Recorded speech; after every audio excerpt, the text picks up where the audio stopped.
അർച്ചന, തൃക്കാക്കര നഗരസഭാ തെരഞ്ഞെടുപ്പിനെ ചൊല്ലി ഇപ്പോൾ KPCC നേതൃത്വത്തിന് ഉമാ തോമസ് പരാതി നൽകിയിരിക്കുകയാണ്. എന്തുകൊണ്ടാണ് ഉമാ തോമസ് പരാതി നൽകുന്നത്? ഉമാ തോമസ് പിന്തുണയ്ക്കുന്നവരെ അവിടെ ചെയർപേഴ്സൺ സ്ഥാനത്തേക്ക് കൊണ്ടുവന്നില്ല എന്നതാണോ അവരുടെ ആക്ഷേപം?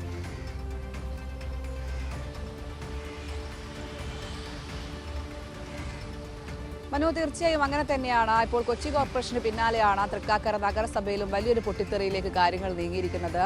പ്രധാനമായും ഉമാ തോമസ് പറഞ്ഞിരുന്നത് 2 ടേമായി ഇത്തരത്തിൽ മത്സരിക്കണമെന്നാണ്, അതായത് ഭരിക്കണമെന്നായിരുന്നു. അതായത് റാഷിദും ഒപ്പം ഷാജി വാഴക്കാലയാണ് ഉമാ തോമസ് മുന്നോട്ട് വെച്ചിരുന്ന പേര്, ഉമാ തോമസ് പിന്തുണച്ചിരുന്നയാൾ. ഇത്തരത്തിൽ കൊച്ചി കോർപ്പറേഷനിൽ ഒരു ടേം വ്യവസ്ഥ വെക്കുമ്പോൾ എന്തുകൊണ്ട് തൃക്കാക്കര നഗരസഭയിൽ അത്തരമൊരു ടേം വ്യവസ്ഥ കൊണ്ടുവന്നില്ല എന്നാണ് ഉമാ തോമസ് പ്രധാനമായും ചോദിക്കുന്നത്. KPCCയുടെ മാനദണ്ഡങ്ങളെല്ലാം തന്നെ കാറ്റിൽ പറത്തിയാണ് ഇത്തരത്തിൽ ഏകപക്ഷീയമായ ഒരു തീരുമാനം എടുത്തിരിക്കുന്നത്. വലിയൊരു പടയൊരുക്കം തന്നെയാണ് DCC പ്രസിഡന്റ് മുഹമ്മദ് ഷിയാസിനെതിരെ എറണാകുളം ജില്ലയിൽ നിന്ന് ഉയരുന്നത്. പ്രധാനമായും മുഹമ്മദ് ഷിയാസിനെതിരെ പടയൊരുക്കം എന്ന് പറഞ്ഞാൽ അർച്ചന, നമ്മൾ മനസ്സിലാക്കേണ്ടത് അത് ചെന്നെത്തി നിൽക്കുക പ്രതിപക്ഷ നേതാവിന്റെ മുൻപിലേക്കായിരിക്കും. കാരണം പ്രതിപക്ഷ നേതാവിന്റെ ഏറ്റവും അടുപ്പക്കാരനാണല്ലോ മുഹമ്മദ് ഷിയാസ് ഒരു വാക്ക് എഴുതണമെങ്കിൽ, അല്ലെങ്കിൽ മുഹമ്മദ് ഷിയാസ് ഒരു തീരുമാനം എടുക്കണമെങ്കിൽ സ്വാഭാവികമായും അത് VD സതീശൻ അറിയാതെ നടക്കില്ല. അപ്പോൾ ഈ പരാതികളൊക്കെ അതിന്റെ കേന്ദ്രഭാഗം എന്ന് പറയുന്നത് പ്രതിപക്ഷ നേതാവാണോ?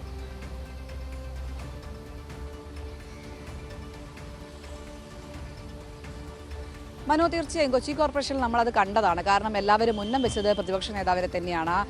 മാത്യു കുളനാടൻ MLA അടക്കം ഒളിയമ്പ് പ്രതിപക്ഷ നേതാവിനെതിരെ ഉന്നയിച്ചത് നമ്മൾ കണ്ടതാണ്. സമാന രീതിയിൽ തന്നെയാണ് ഇപ്പോൾ DCC പ്രസിഡന്റിനെതിരെ ഉയർന്ന വിമർശനങ്ങൾ. അത് ചെന്നെത്തുന്നത് പ്രതിപക്ഷ നേതാവ് VD സതീശനിലേക്കാണ്. കാരണം അദ്ദേഹത്തിനാണ് ഇവിടുത്തെ എല്ലാ തെരഞ്ഞെടുപ്പ് ചുമതലയും ഉണ്ടായിരുന്നത്. അദ്ദേഹം അറിയാതെ ഒരു തീരുമാനം കൈക്കൊള്ളാൻ എന്തായാലും DCCക്ക് കഴിയില്ല.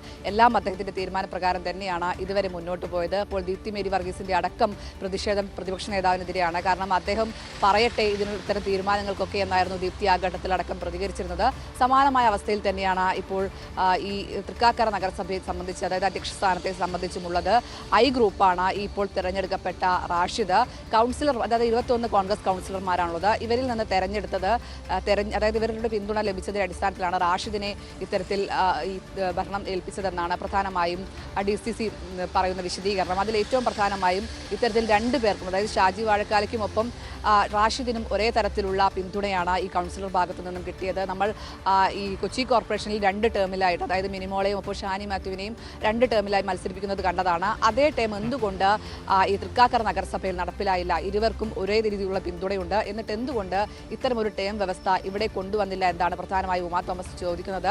അതായത് കൊച്ചി കോർപ്പറേഷനിൽ എല്ലാം കാറ്റിൽ പറത്തി, KPCCയുടെ മാനദണ്ഡങ്ങളെല്ലാം കാറ്റിൽ പറത്തി മുഹമ്മദ് ഷിയാസും ഒപ്പം പ്രതിപക്ഷ നേതാവും ഒക്കെ ഉൾപ്പെടെയുള്ള ആളുകൾ ഏകപക്ഷീയമായ ഒരു തീരുമാനമെടുക്കുന്നത് നമ്മൾ കണ്ടതാണ്. അതേ സമാനമായ രീതിയിൽ തൃക്കാക്കരയിൽ നടപ്പിലാക്കിയെന്നാണ് പ്രധാനമായും ഉമാ തോമസ് പറയുന്നത്. വലിയൊരു പൊട്ടിത്തെറിയിലേക്ക് കാര്യങ്ങൾ നീങ്ങുകയാണ്. ഉമാ തോമസ് ഇപ്പോൾ KPCC പ്രസിഡന്റിന് പരാതി നൽകിയിട്ടുണ്ട്. എറണാകുളം സംബന്ധിച്ച് ഈ സ്ഥാനാർത്ഥി നിർണയം മുതൽ തുടങ്ങിയ പ്രതിസന്ധികളാണ്. ഇപ്പോഴും അതിൽ ഒരഴവും വന്നിട്ടില്ല. കോൺഗ്രസിന്റെ പതിവ് രീതികൾ തന്നെ, പതിവ് തർക്കങ്ങൾ തന്നെ, ഗ്രൂപ്പ് തർക്കങ്ങൾ തന്നെയാണ് ഇവിടെയും തുടരുന്നത്. എന്തായാലും ആദ്യഘട്ടത്തിൽ തന്നെ ഇത്തരത്തിൽ ഈ മാത്യു കുളനാടൻ അടക്കം പറഞ്ഞിരിക്കുന്നത് കൊച്ചി കോർപ്പറേഷനിൽ ഒരു രീതി, മറ്റൊരു സ്ഥലത്ത് മറ്റൊരു രീതി, അത് പറ്റില്ല, എല്ലായിടത്തും ഒരുപോലെ ആയിരിക്കണമെന്ന് നേരത്തെ തന്നെ പ്രതിപക്ഷ നേതാവിനുള്ള ഒളിയമ്പായി മുന്നറിയിപ്പായി നൽകിയിരുന്നു. അതിപ്പോൾ ഭീകരമാം വിധം മറ്റ് സ്ഥലങ്ങളിലേക്ക് പടരുന്നു. അത്തരമൊരു തർക്കങ്ങൾ മറ്റ് സ്ഥലങ്ങളിലേക്ക് പോകുന്നു. ഇതിലെന്തായാലും പ്രതിപക്ഷ നേതാവ് ഒരു തരത്തിലുള്ള മറുപടിയോ അല്ലെങ്കിൽ പ്രതികരണമോ നടത്തിയിട്ടില്ല. പ്രതിപക്ഷ നേതാവ് ഇതിൽ നിന്നെല്ലാം തന്നെ ഒഴിഞ്ഞു മാറുകയാണ്. എന്തായാലും എല്ലാ മുനയും പ്രതിപക്ഷ നേതാവിലാക്കാണ് നീളുന്നത്. എന്തായാലും അദ്ദേഹമാണ് ഈ കാര്യങ്ങളിലെല്ലാം തന്നെ തീരുമാനമെടുക്കുന്നത്. ഇത് DCC പ്രസിഡന്റിന്റെ മാത്രം ഒരു തീരുമാനമല്ല. ഇവിടുത്തെ MLA, ഹൈബിയുടെ MP, ഒപ്പം മുഹമ്മദ് ഷിയാസ്, പ്രതിപക്ഷ നേതാവ്, ഇവരുടെ എല്ലാം തന്നെ ഒരു തീരുമാനമാണ് ഇത്. എന്തായാലും നേരത്തെ തന്നെ കോൺഗ്രസ് നേതാക്കൾ പറഞ്ഞതാണ് ഇവിടെ ഒരു വലിയ ഗ്രൂപ്പ് രൂപപ്പെട്ടിട്ടുണ്ട് എന്ന്. ആ ഗ്രൂപ്പിൽ തന്നെയാണ് ഇപ്പോൾ തൃക്കാക്കര നഗരസഭയിലെ കാര്യങ്ങൾ സംബന്ധിച്ചും എത്തി നിൽക്കുന്നത്. എന്തായാലും ഒരു ഏകപക്ഷീയമായ തീരുമാനം തൃക്കാക്കര നഗരസഭയെ സംബന്ധിച്ച് കൈക്കൊണ്ടിട്ടുണ്ട് എന്നാണ് ഉമാ തോമസ് പറയുന്നത്. എന്തായാലും ഇതിനെതിരെയുള്ള വലിയൊരു പൊട്ടിത്തെറി തന്നെയാണ് ഇപ്പോൾ കോൺഗ്രസിൽ ഉണ്ടായിരിക്കുന്നത്. മനു.